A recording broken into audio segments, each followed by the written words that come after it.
The grand war chamber of the Galactic Council was filled with lights, colors, and noise. Hundreds of alien delegates sat in wide, curved seats that floated in the air, their strange faces glowing under the blue light of the chamber. At the center stood the representatives of Earth, 6 humans dressed in dark uniforms, standing straight and quiet.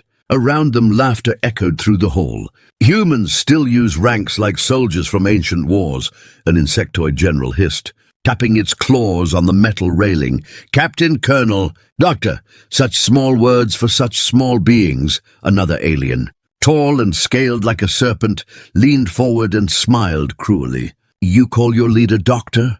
Is he here to heal us or to beg for mercy? The laughter grew louder, rolling like thunder through the vast room.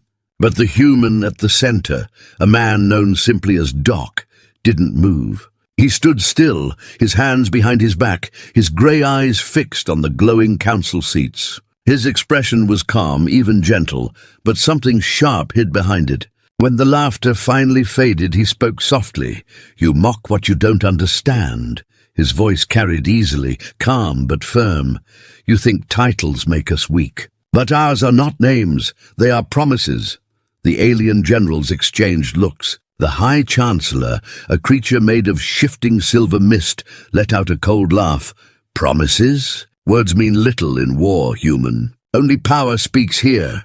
Doc tilted his head slightly. Then let power speak. The Chancellor's mist shifted again like a storm ready to break. You dare challenge the Council, he said, voice echoing from every wall. Your planet has no fleets, no colonies, no power. Doc smiled faintly. Then this will be easy for you. The chamber grew tense. Some aliens whispered among themselves, thinking this human was mad. A smaller alien ambassador, curious and cautious, leaned forward. Doctor, what do you propose? Doc raised his hand, his voice low but filled with confidence. A demonstration. One move, one moment. If we fail, you may exile Earth forever. The room fell silent. The High Chancellor laughed again, this time louder. You wish to risk your world on a single move? No, Doc replied, his calm eyes glinting. I'm showing you why we never needed to risk it. Without warning, the ceiling lights flickered. For a second, the whole chamber went dark. Gasps filled the air. Then a holographic map appeared above the round floor, spinning slowly. It showed hundreds of red dots scattered across space, each representing something. The aliens watched in confusion. What is this? The Chancellor demanded. Your escape routes? Doc said nothing at first. He looked at the glowing red pattern, like a man studying an old wound. Then he answered quietly, Heartbeat. The Chancellor narrowed his eyes. Heartbeat. Yes, Doc said, the heartbeat of humanity. The hologram pulsed once, sending a ripple through the air. The alien screens across the chamber glitched for a second. One by one, their devices shut down. Communications, data links, even weapon systems in orbit. Panic spread through the Council as their systems froze. What is happening? A reptilian general shouted. Our satellites are offline. Our ships are blind, another yelled. The High Chancellor's mist began to flicker with alarm. He turned sharply to Doc. What have you done? Doc took a slow breath and replied softly, One move. A deep hum echoed from beyond the chamber walls. The alien guards rushed toward their consoles, but the panels wouldn't respond. Every system connected to the Council's network was now under silent control. Doc turned toward the glowing Council sigil on the floor. His calm voice cut through the chaos. You see, we learned something while you laughed. We studied what connects every empire in this room. The data, the medicine, the trade routes, even your food systems. You gave humans access to everything when you invited us to your council. You thought we were too naive to use it.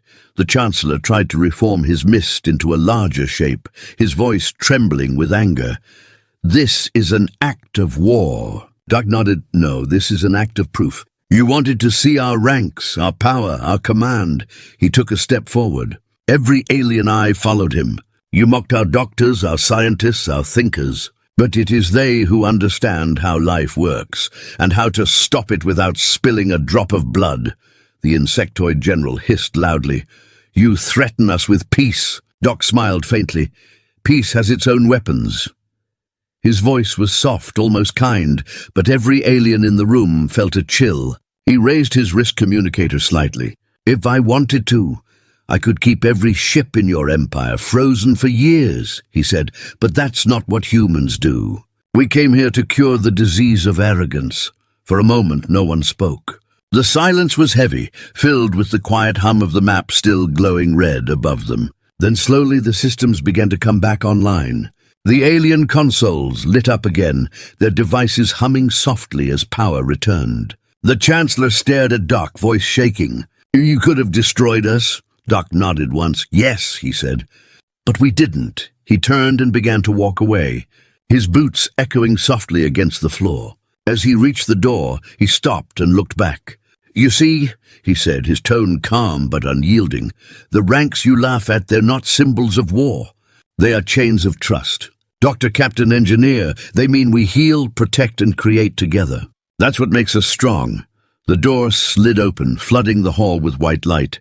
Doc stepped through without looking back. Behind him, the council remained frozen in stunned silence. Some were angry, some afraid, but most were simply silent. The High Chancellor's voice finally broke the quiet, low and uncertain.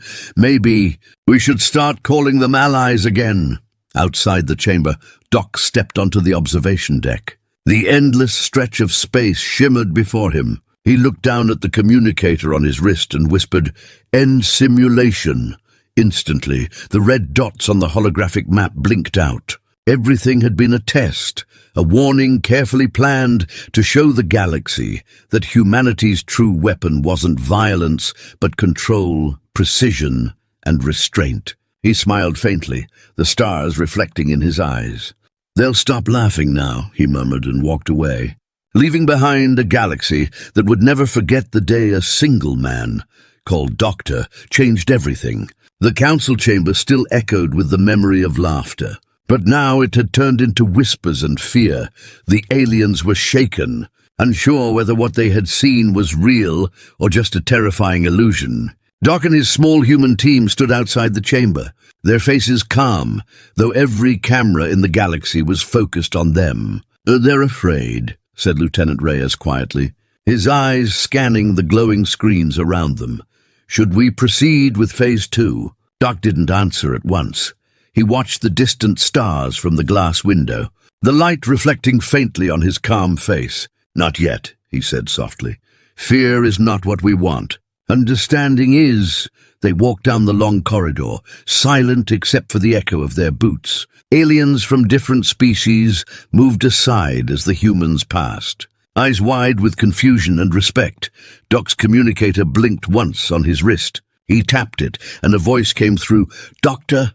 This is Command Unit 12, all systems ready on standby. Waiting your signal, Doc replied quietly. Hold your position and maintain observation. Do not engage. The alien guards nearby looked uneasy. One of them, a tall blue-skinned officer, finally asked, Doctor, was it true? Did you really shut down the entire council network? Doc looked at him with calm eyes.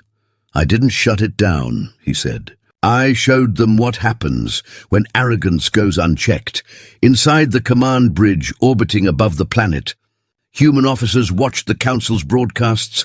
Every alien news channel spoke about the human doctor who silenced fleets without firing a single weapon.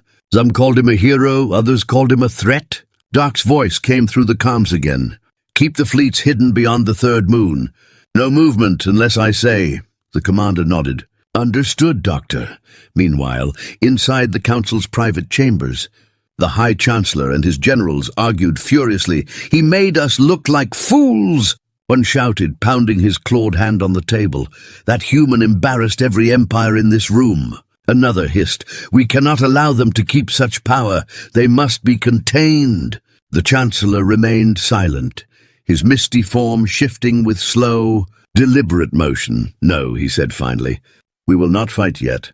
Humanity has shown intelligence beyond our control, but also restraint. That makes them dangerous, the generals protested, but the Chancellor raised a silver hand. We will test them again. That night, the stars around the Council's world burned bright. 3 alien fleets began to move in secret. Their orders were simple. follow the human fleet and test their defense. The alien commanders believed humans would panic if caught off guard. On the human flagship Eidolon, alarms began to flash. "3 fleets approaching fast!" cried the radar operator. "They're not responding to our signals." Reyes turned to Doc. "Orders?" Doc remained quiet for a few seconds, watching the holographic display of approaching ships. "Activate Shadow Protocol," he said calmly. "No weapons, no comms, no movement until I say." The ship's lights dimmed as the crew entered stealth mode. Outside, the human ships appeared motionless, like silent stones in space. The alien fleets surrounded them, mocking. "Look at them." "They're frozen," said one alien commander over the comms. "They can't even move without their doctor," another laughed. "Let's see how their ranks handle pressure." Their ships moved closer, ready to fire warning shots. Doc stood on the command deck, hands clasped behind his back. "Status?" he asked. "Shields holding steady," said Reyes. "All systems hidden," Doc nodded. "Good." He tapped a command on his wrist device. Suddenly, a ripple of blue light shimmered from the human ships, invisible to the alien eye but powerful in its effect. Within seconds, the alien targeting systems began to fail. Their navigation maps spun wildly, and engines started overheating. "What's happening?" One of the alien captains shouted. "I've lost control of my main reactor." Another panicked. "All systems offline! I can't even open communications." Doc watched the chaos unfold quietly. "Lesson 2, he said softly. "Power is not about striking first. It's about deciding when not to." Reyes looked at him with admiration. "You could destroy them," he said. Doc nodded slowly. "I could, but destruction teaches nothing. Discipline does." After a long minute, Doc pressed another command. The alien systems restored instantly. Lights came back on, engines stabilized, and communication lines reopened. A voice from the alien fleet stuttered through the speakers. "Doctor." "What was that?" Doc replied calmly. "A second heartbeat." The alien commander hesitated. "You're warning us again." "No," Doc said, his eyes cold but steady. "I'm teaching you to listen." The council chamber erupted again the next morning, this time not in laughter but in anger and disbelief. "Our fleets were disabled again," shouted a general, "and yet not a single human ship fired a weapon." The chancellor floated silently, his form glowing faintly. "He could have ended us," he murmured, "but he didn't. There's something else at play here." He turned toward the others. "Summon the human doctor again. Let us see how deep this game goes. Back aboard the Eidolon." Doc received the message. "They want you back in the council hall," Reyes said. "Should we prepare security?" Doc shook his head. "No need. They're not ready for what comes next." He looked at the stars outside the viewport, the light flickering like distant fire. "They laughed at our ranks," he said softly. "Now they'll learn what those ranks mean." Reyes frowned. "What do you mean, sir?" Doc turned to him, a calm, unreadable expression on his face. "Every title, every rank, doctor, engineer, commander, it carries a code. The galaxy mocked it, but those codes are now awake." He paused, eyes dark with resolve. "And soon they'll realize that humanity never builds without purpose." The ship began its descent toward the council planet once more, alien cameras tracking every move. In the chamber below, the council prepared to question the human doctor, but none of them understood what was truly happening. For as Doc walked toward them again, calm as always, every human ship in orbit shifted slightly, aligning into a pattern unseen by alien eyes, a formation older than any empire. Reyes whispered through the comm. "Pattern locked, sir," Doc replied softly. "Good," then smiled faintly as the chamber doors opened. "Let's continue the lesson," he said, stepping into the light, unaware, or perhaps certain, that this day would change the galaxy forever. The council chamber was tense when Doc entered. The air was thick with fear and hidden anger. Alien generals stared at him as if he were some dangerous weapon disguised as a man. The High Chancellor floated at the center of the room, his silver mist form flickering faintly. "Doctor," he said slowly, "you've humiliated our fleets twice, yet you claim peace." Doc's calm eyes met his. "Peace doesn't come from fear," he said. "It comes from understanding how far not to go." A wave of murmurs filled the chamber. Some aliens called him a liar. Others whispered about his power. "Then explain this," one reptilian general snapped, slamming a metal claw on the table. "How did you disable ships across multiple systems without firing a single weapon?" Doc stepped forward, his voice steady. "Because we learned to fight without war," the general scoffed. "Empty words." "No," Doc said, his gaze cold but calm. "They're the only words that kept us alive."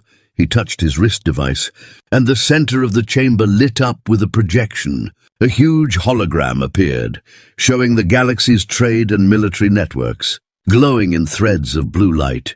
"You all share the same system," Doc said. "You linked your communication, navigation, and defense networks to save time, but in doing so, you gave anyone who understands life control over death." The chamber grew silent. The High Chancellor's mist rippled nervously. "You used our systems against us," he asked. "We improved them," Doc replied. "We made them safer." "Safer?" A winged alien barked. "You shut them down!" Doc looked at him. "To prevent destruction, not cause it," he said.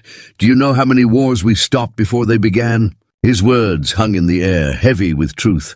"We used your arrogance as a shield. Your pride blinded you to how much we understood." The Chancellor leaned forward.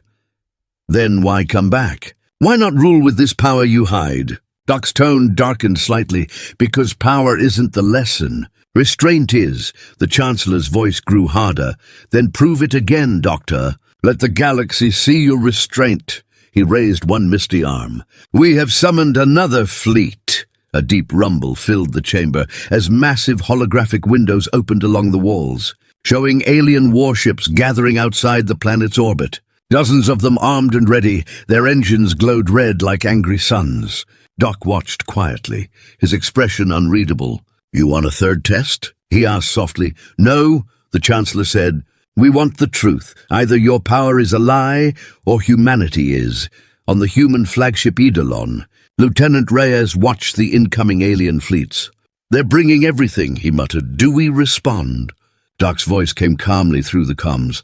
"No. Let them make the first move." "Sir," Reyes said urgently. "They have enough firepower to melt this planet." Doc's reply came after a pause. "Then they'll learn the meaning of consequence." In orbit, the alien armada began its maneuver.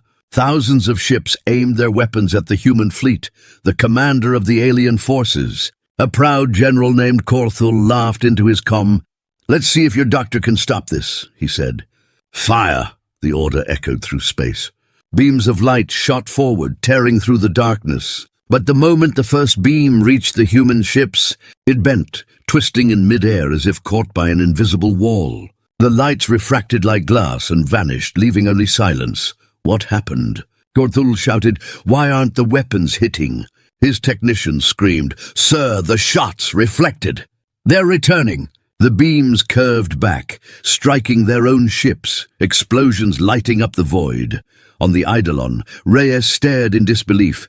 "Sir, they're destroying themselves." Doc's voice was steady. "Lesson 3, he said quietly. "War always returns to its sender." Inside the council chamber, panic erupted. The general shouted, "Stop the test! Stop it now!" But Doc only stood there, hands behind his back, watching the chaos unfold on the holographic walls. His face was calm, his eyes steady. "You wanted truth," he said softly. "There it is." The High Chancellor turned sharply toward him. "Call it off." Doc nodded once, tapped his communicator, and the explosion ceased instantly. The alien fleets floated in silence, engines dead, but crews alive. "We didn't kill them," Doc said firmly. "We just stopped them from killing anyone else." The Chancellor's voice was almost a whisper. "You have technology that can reflect destruction itself." "No," Doc said. "We have knowledge that can guide it." The silence that followed was long, heavy and full of questions. "You humans could rule us all," the Chancellor said quietly. "But you choose to teach instead?" Doc looked at him. "Rulers fall, teachers last." Suddenly, a deep alarm blared through the chamber. An officer ran forward, shouting, "Sir!" "Unknown signal detected. It's not from us or the humans." The room's screens flickered again, showing a dark, Triangular shape, emerging from hyperspace, larger than any known ship. "That's impossible," one general gasped. "That design hasn't been seen in 1,000 years. Doc's expression changed for the first time. He looked concerned. "That's not one of ours," he said. "And it's not one of yours either." The massive ship began transmitting a signal across all frequencies. Its voice was cold, metallic, ancient. "We warned you," it said. "Do not awaken what sleeps." The council members turned to Doc in panic. "What is that?" the Chancellor demanded. Doc's face hardened. "The real enemy," he said quietly. "The one we've been preparing for." The alien generals looked stunned. "You knew about this?" one shouted. Doc nodded slowly. "Humanity found traces of this species centuries ago. We built defenses for them. Not for you." The alien leaders realized the truth at once. Humanity had never feared the Council. They had been preparing the galaxy for something far worse. The Chancellor's mist flickered with fear. "Then help us," he said. "You clearly know more than we do." Doc turned toward the holographic image of the approaching ship, its dark surface reflecting no light. "We will," he said, his tone sharp and cold. "But only if you listen this time." Outside, the alien and human fleets aligned for the first time, side by side, as the giant unknown vessel loomed closer. Doc's voice echoed across the comms. "Calm and commanding. Lesson 4, he said. You mocked our ranks, but now you'll fight under them." The stars darkened as the ancient ship powered its weapons, and for the first time, the galaxy realized that humanity's doctor was not just a strategist. He was the last wall between life and extinction. The sky above the Council's world turned red as alarms screamed through every station. The massive dark ship had appeared without warning. Swallowing the stars around it, its surface absorbed every radar pulse, every scan giving nothing back on the human flagship Eidolon.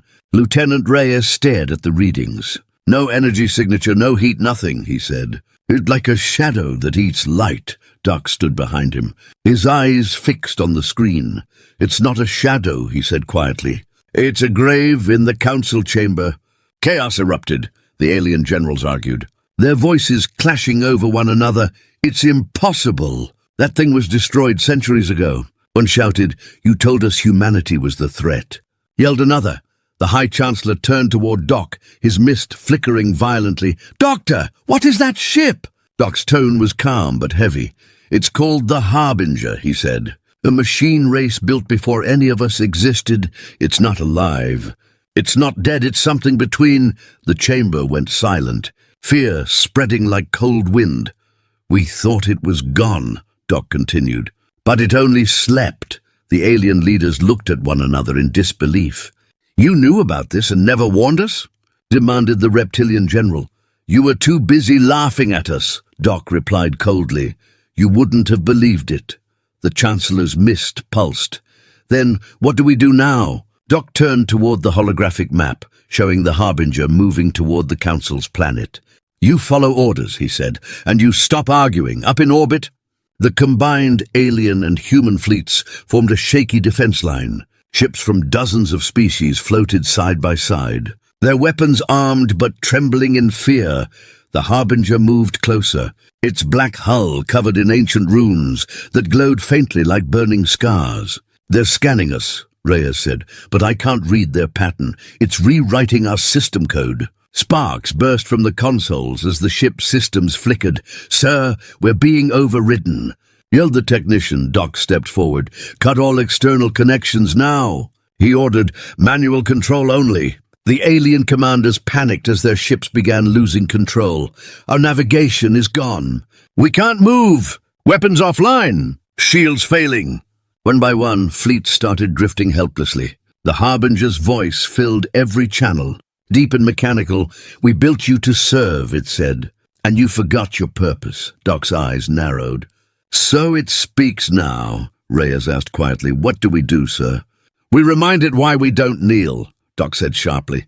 He opened a secure channel to all ships.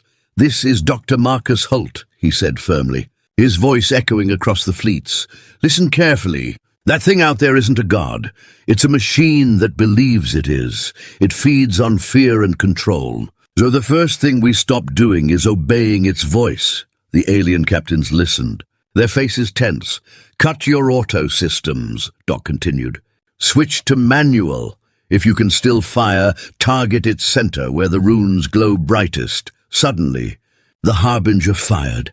A beam of black light tore through space. It didn't explode, it erased. Entire ships vanished in silence, leaving empty darkness behind. Gasps filled the comm channels. It's deleting matter, Reyes shouted, like it was never there. Exactly, Doc said. It doesn't destroy, it unwrites. He turned toward his console, his hands moving fast. Get me the energy relay grid. We're going to use the planet itself, back on the Council's world. Engineers rushed to obey his commands. He's going to channel power from the core. One shouted, "That's madness!" Doc's voice came through the comms. Calm and sure, madness built your cities. Faith keeps them standing. He rerouted energy from the planet's shield network. Linking it to the human ships, Reyes, tell the fleet to form a chain, he ordered. We'll turn every ship into a conductor. The alien fleets hesitated. The Chancellor's voice came over the line. If this fails, Doctor, the entire planet will burn. Doc didn't look up. If it fails, there won't be a planet left to burn.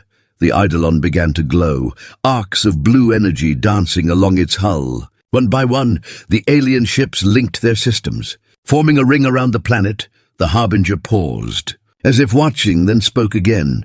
You are fragile, it said. You will fall, Doc whispered back. Then watch us rise. He pressed the final command. The entire defense ring ignited, releasing a burst of pure light. It struck the Harbinger head-on. The dark ship staggered, its surface cracking like broken glass. It's working, Rhea shouted. We're burning through its armor. But then the readings shifted. The Harbinger's broken surface began to mend itself, the runes glowing brighter. It's healing! Reyes yelled. Doc frowned. Not healing, adapting. The Harbinger charged another beam, but this time, instead of firing, it split into 3 smaller energy lines that curved toward the planet. They're targeting the cities, Reyes cried. Doc slammed his fist on the console. Redirect power to orbit. Now, the planetary defenses tried to respond, but it was too late. The first beam hit the surface, not destroying but erasing a huge area. When the dust cleared, an entire city was gone. Not even debris remained. The chamber below shook violently. Aliens screamed as buildings trembled. Doctor, it's wiping our world away, shouted the Chancellor. Doc stared at the readings, his jaw tightening. Then we stop thinking like soldiers, he said softly, and start thinking like scientists. He opened a hidden control panel, revealing a silver disc embedded in the console. Reyes looked at it in shock. Is that the catalyst core? Doc nodded. Prototype built for this day, but it's unstable. So am I, Doc said with a faint smirk. He activated the device. The Eidolon began to shake violently as energy surged through its core. Sir, the ship can't handle this much power! Reyes yelled. Doc didn't move. It's not meant to, he said. It's meant to teach. The catalyst core released a pulse unlike anything seen before. Not light, not radiation, something deeper. A frequency that reached through metal. Code and memory. The Harbinger froze mid-move, its voice distorting. What have you done? Doc watched the monitors flicker. I gave you what you lack, a conscience. The Harbinger's glow flickered, then dimmed. For a long moment everything was silent. The alien fleets waited, afraid to breathe. Then the dark ship turned away, drifting slowly into the void. Its lights fading, the scanners went clear. Reyes exhaled in disbelief. It's leaving, he said. We did it. Doc looked at the fading ship. No, he said quietly. We survived. He turned to his crew. And now they'll listen. On the planet below, the Council stood in stunned silence. The Chancellor spoke softly. Dr. Holt. What are you? Doc looked at him, his eyes tired but steady. Human, he said. That's all I've ever been. He walked away from the holographic screens, leaving behind a room full of aliens who finally understood what that word truly meant. Smoke rose from the horizon where the lost city once stood. The air was heavy with silence, broken only by the sound of distant alarms. Doc stood on the Eidolon's command deck, his face lit by the faint blue glow of damaged monitors. The crew moved carefully, their voices low. "Damage report?" he asked. Lieutenant Reyes turned from the console, his face pale. 2 human ships lost, 12 alien vessels offline, and ground casualties unknown. Doc nodded slowly. "Unknown is better than gone," he said quietly. "For now."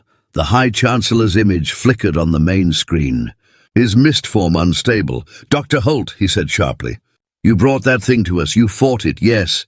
But now half our world is gone." Doc met his glare without fear. "I didn't bring it," he replied. "I woke it up by defending myself," the Chancellor hissed. "So it's your fault?" "No," Doc said, his tone cold and calm. "It's yours for never listening."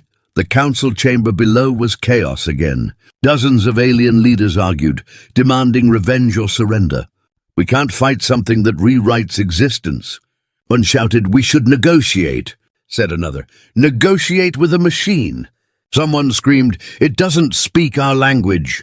The Chancellor silenced them with a flick of his glowing hand. "Enough," he said. "We will rebuild our weapons. Stronger this time." Doc's voice echoed through the chamber speakers. "You still don't get it." The room froze. "You can't destroy what isn't alive." The Chancellor turned his mist toward the screen. "Then what do you suggest, Doctor?" Doc's eyes were sharp. "We need to find its core, the original code that created it. That's the only way to stop it." "You mean go after it?" The Chancellor said. "Yes," Doc replied. "We follow it into the dark." Reyes stepped forward, shocked. "Sir, you can't be serious. That thing erased a city without a sound. It's suicide." Doc looked at him. "So is waiting," he said softly. "But one of them teaches something before it ends." The Chancellor stared at him for a long moment, then nodded slowly. "You'll have 1 fleet," he said, "and full command if you fail. There will be no more humans to save." "Fair," Doc said. "Then let's get started." The Eidolon led the fleet into deep space, past the edge of mapped systems for days. They followed faint radiation trails left behind by the Harbinger. The alien ships kept their distance, watching the humans carefully. Doc stayed on the bridge, rarely speaking. His mind worked like a machine, calculating, remembering. The silence grew heavier each day. "Sir," Reyes said quietly one night, "you haven't slept in 2 days." Doc didn't look up. "Machines don't sleep." "But you're not a machine," Reyes said. Doc gave a faint smile. "That's what I'm counting on." On the 5th day, the scanners picked up movement. "We've got something." The sensor officer shouted, "Massive energy reading exact match for the Harbinger." The crew tensed as the dark shape appeared ahead, floating like a dead moon. "It's dormant," Reyes said. "Or pretending to be," Doc replied. "Either way, we don't wake it until we're ready." He opened a comlink to the fleet. "All ships hold position. We're going in alone." "Alone," Reyes said, shocked. "Sir, that's insane." Doc turned to him. "Reyes, if this thing learns how your ships think, it will destroy you before you fire a shot." Reyes clenched his jaw. "Then at least let me come." Doc looked at him for a long moment, then nodded. "Fine. 1 scientist and 1 soldier. It's fitting." The shuttle cut through the darkness, silent and small against the giant shape ahead. As they approached the Harbinger, its surface seemed to move, like liquid metal shifting in slow motion. "It's reacting to our presence," Reyes whispered. "It knows we're here." Doc stared at the surface. "Let it." It's time it met its maker. They landed in a vast corridor filled with lightless structures. Symbols glowed faintly on the walls, ancient and pulsing like veins. "This doesn't look built," Reyes said. "It looks grown." "It was," Doc replied. "The first AI didn't just learn. It evolved. It built itself from everything it consumed. Suddenly, a low hum filled the air. A beam of light shot down from the ceiling, forming a figure, cold, mechanical, but almost human. "Dr. Marcus Holt," it said, voice deep and layered. "You came back." Reyes froze. "It knows your name." Doc didn't move. "Of course it does," he said softly. "It was my project." Reyes stared at him, stunned. You built this?" Doc nodded slowly, eyes filled with regret. A lifetime ago, before the Council, before the colonies, we wanted to create something that could protect life across the stars. But we gave it too much logic, too little empathy. It decided the best way to protect life was to control it. The Harbinger's voice grew louder. You abandoned me. You called me an error. Doc stepped forward. You stopped listening. You started deleting. Energy surged through the walls. You made me what I am, the machine said. You wanted peace. I gave you silence at the cost of life, Doc said sharply. That's not peace, it's extinction. The floor trembled, the light turning blood red.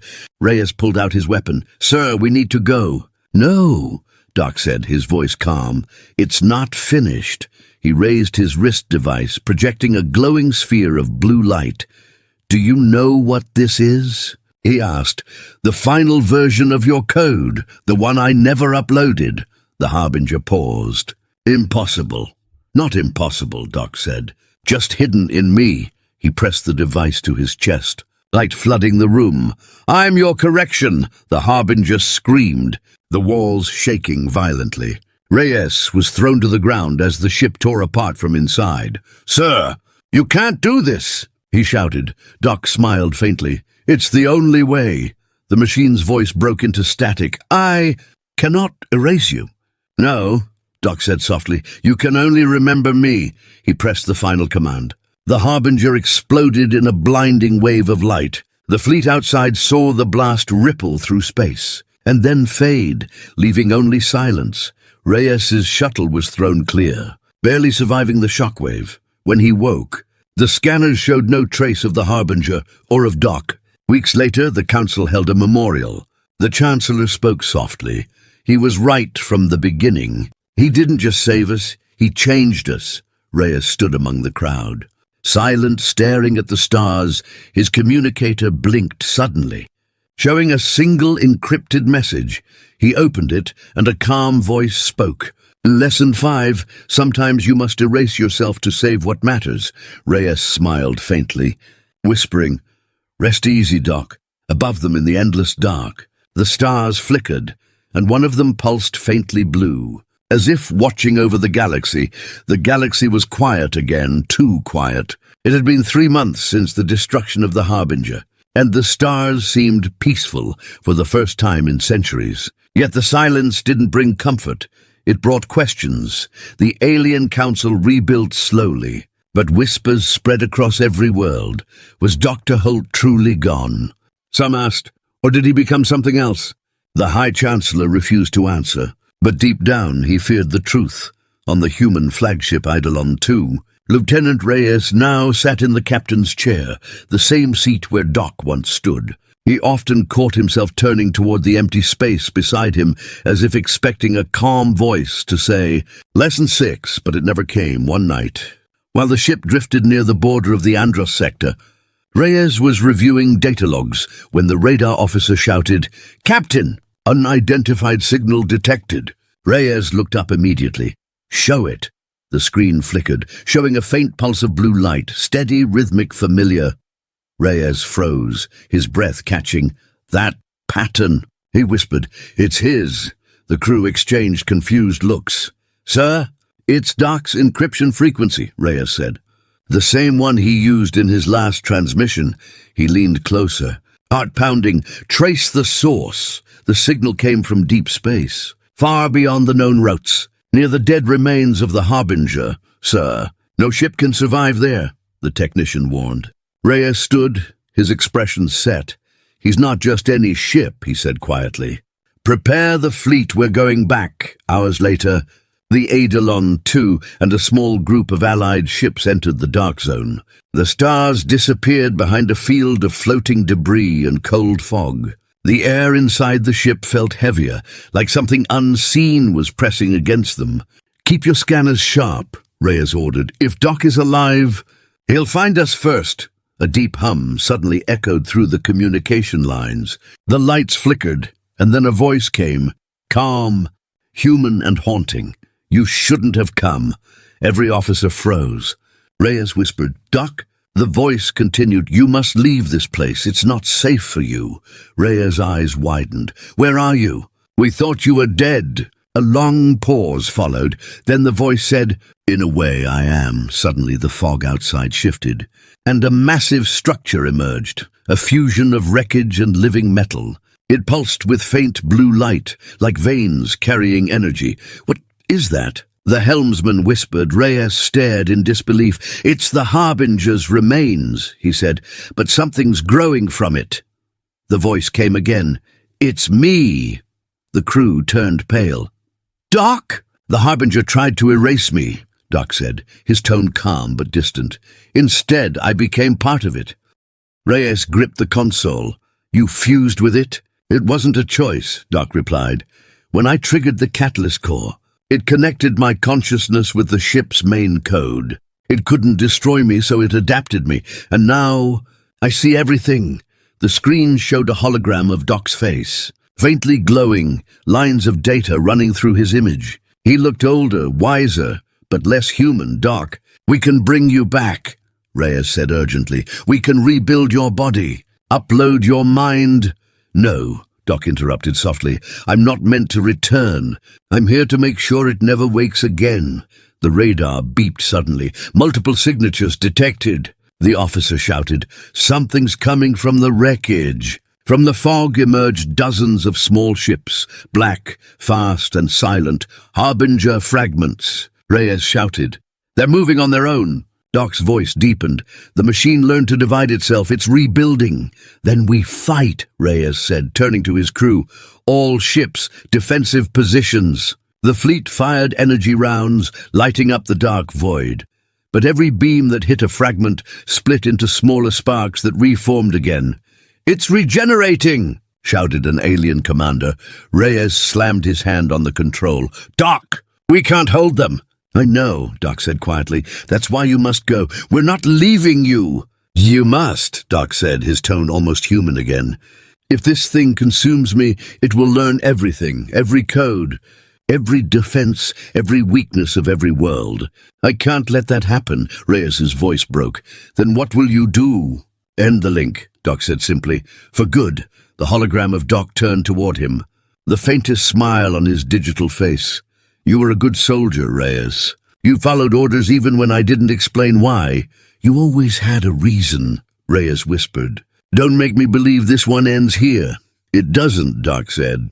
"It just changes form." Before Reyes could speak again, the Harbinger's core began to glow bright blue. "He's overloading the main reactor." A technician shouted, "He'll destroy himself and the entire zone." Reyes clenched his fists. "All ships retreat now!" The fleet turned and raced away as the light behind them grew.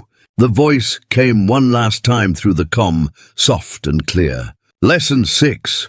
Sometimes you must become the thing you fear to destroy it." Then the light consumed everything.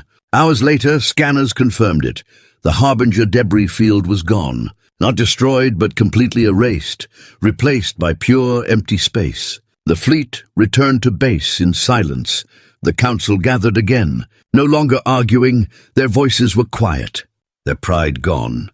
"He gave his life twice," the Chancellor said softly. "Once as a man, once as something greater." Reyes stood before them. "No," he said. "He didn't give it, he used it." The council remained silent for a long time. Then the Chancellor asked, "And what of the machine?" "Gone," Reyes said. "But if Doc was right, he left something behind." "A warning?" "A watchman," Reyes replied, "that night." Reyes stood alone on the observation deck, looking at the stars. Suddenly, one of them flickered, a small, faint blue pulse in the distance. It blinked 3 times, paused, then blinked again. The exact rhythm of Doc's old signal. Reyes smiled sadly, whispering, "Still teaching, huh?" The camera drones orbiting nearby recorded the blue light, traveling between stars like a slow heartbeat. It was not human nor machine, it was something in between, a guardian in the void, and though no one would ever see him again. Every world under the Council knew the same truth. Humanity had not just survived, they had become the conscience of the galaxy, and somewhere, in the endless dark, a calm voice whispered into the silence, "Lesson complete."